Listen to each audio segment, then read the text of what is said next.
Assalamualaikum warahmatullahi wabarakatuh. Perkenalkan, saya Nani Febrianti, NIM 2023168 dari Prodi Pendidikan IPA, Fakultas Matematika dan Ilmu Pengetahuan Alam, Universitas Negeri Padang. Pada kesempatan kali ini, saya akan mempresentasikan tentang pembuatan minyak nabati kelapa dengan aku, Rahma Evita Putri MPD dan Rani Octavia SPD MPD. Nah, di sini kita akan membahas materi tentang kajian teori berupa konsep pembuatan minyak kelapa, manfaat, dan kandungan. Kemudian proses produksi berupa alat dan bahan, cara kerja, hasil dan pembahasan. Kemudian ada faktor-faktor berupa faktor pendukung dan faktor penghambat. Dan terakhir kita akan membahas kesimpulan dari pembuatan minyak kelapa ini.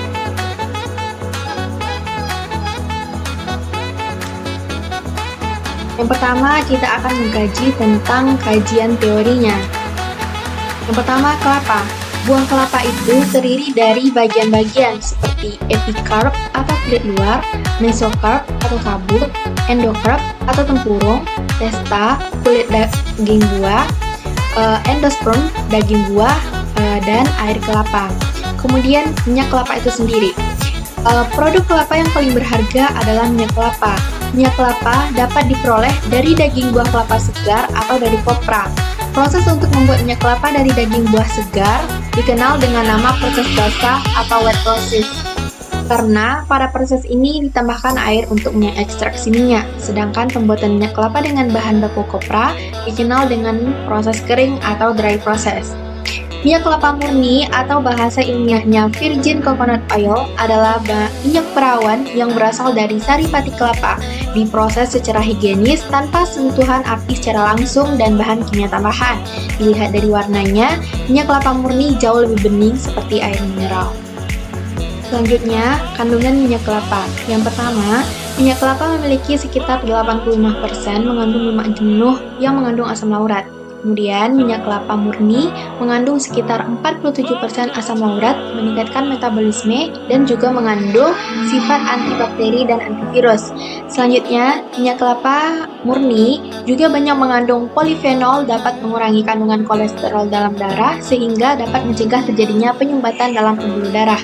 Selanjutnya, minyak kelapa murni senyawa organik memiliki manfaat sebagai zat antioksidan, sehingga sangat baik bagi proses regenerasi sel-sel tubuh yang telah rusak. Dan yang terakhir, minyak kelapa murni vitamin E dan K dapat menjaga kelembaban dan kesegaran kulit yang merupakan elemen penting dalam menjaga kulit tetap sehat. Minyak kelapa juga bermanfaat mengurangi adanya jaringan parut.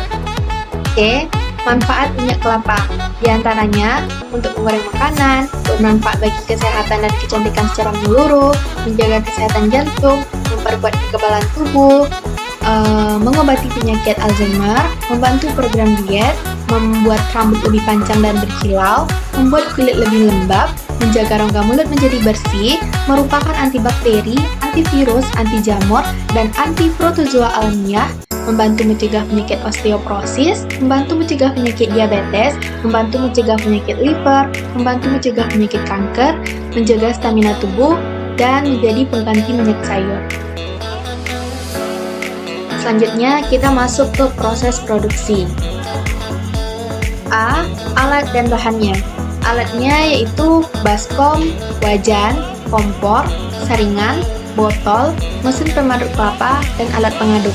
Kemudian bahannya yaitu 1 buah kelapa dan air secukupnya. B. Prosedur pembuatan minyak kelapa.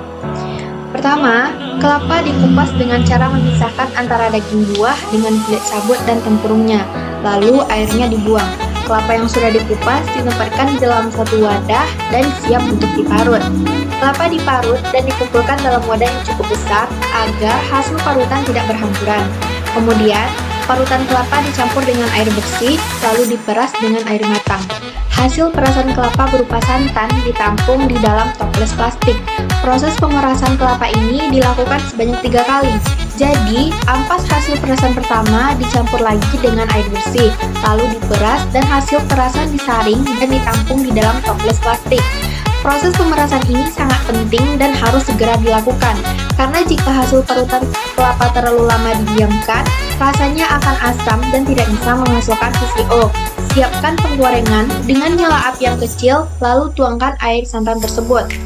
Aduk santan secara perlahan, karena dengan kita mengaduknya secara berkala, maka air santan akan menguap dan terpisah, sehingga hanya tersisa minyak dan ampas yang dikenal dengan blondo.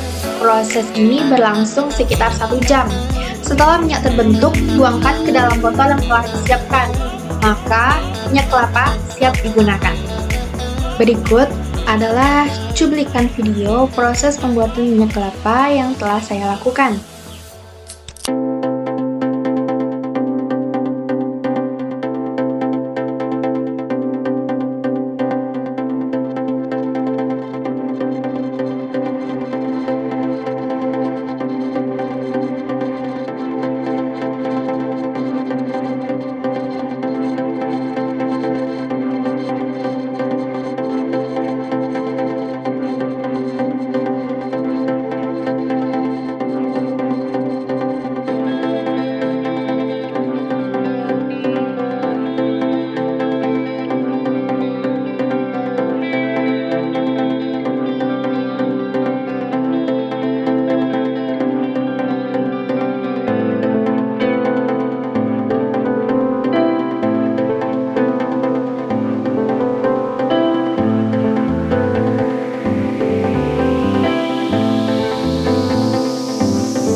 Deskripsi produk yang dihasilkan.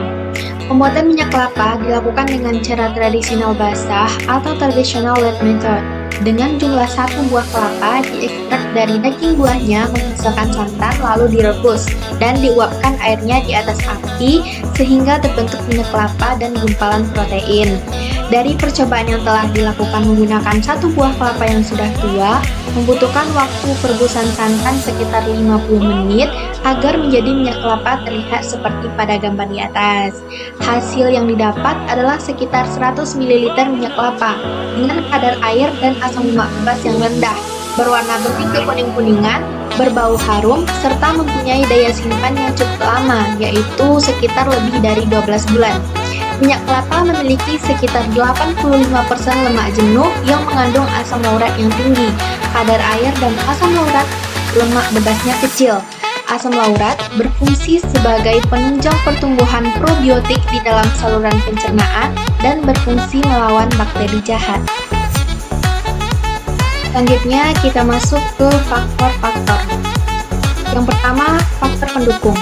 Faktor pendukung dalam melaksanakan kegiatan praktikum ini adalah bahan berupa kelapa yang mudah diperoleh karena di sekitar rumah saya terdapat beberapa pohon kelapa.